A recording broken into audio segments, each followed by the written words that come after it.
রাজনৈতিক দল হিসেবে নিবন্ধন ও দলীয় প্রতীক দাঁড়িপাল্লা ফিরে পেয়েছে বাংলাদেশ জামায়াতে ইসলামী। মঙ্গলবার নির্বাচন কমিশন সচিবালয় এই সংক্রান্ত প্রজ্ঞাপন জারি করে। বুধবার সকালে নির্বাচন কমিশন সচিবালয়ে সিএসি এএমএম নাসরুদ্দিনের সঙ্গে সাক্ষাৎ করে জামাতের সহকারী সেক্রেটারি জেনারেল হামিদুর রহমান আজাদের নেতৃত্বে ৩ সদস্যের প্রতিনিধি দল।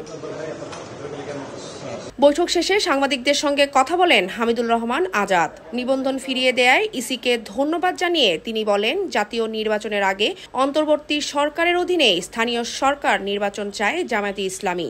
লোকাল গভর্নমেন্ট ইলেকশনটা আমরা বারবার দাবি করেছি। তত্ত্বাবধায়ক সরকার, কেয়ারটেকার সরকার, অন্তর্বর্তীকালীন সরকার, যেই ফর্মেই সরকার থাকুক না কেন, নির্বাচনের আগে একটি সরকার আছে এবং থাকবে। অর্থাৎ একটা অন্তর্বর্তীকালীন সরকার যে হবে এবার কারো দ্বিমত নাই। সেই সরকারটার অধীনে যদি লোকাল গভর্নমেন্ট ইলেকশন হয় তাহলে এটা অনেক বেশি ফেয়ার এবং গ্রহণযোগ্য হবে।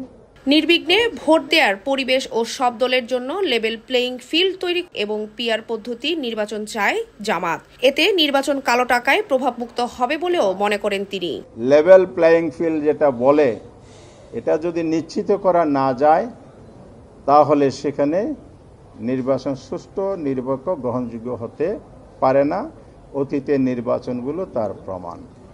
এই জন্য আমরা বলেছি পিআর পদ্ধতির মধ্য দিয়ে কালো টাকার দৌরাত্ম্য রহিত হবে। আমরা 1%-এর ভিত্তিতে প্রাপ্ত ভোটের সাংখ্যিক হারে আসন বন্টন দলগুলোর জন্য সেই পদ্ধতিটিকে গ্রহণ করার জন্য অনুরোধ করেছি। সিএসির কাছে প্রবাসীদের ভোট নিশ্চিত করার দাবিও জানান জামাতের এই নেতা। আমাদের প্রবাসীরা তাদের ভোটাধিকার প্রয়োগ করতে পারে। শিউলি রায়, দেশ টিভি, ঢাকা।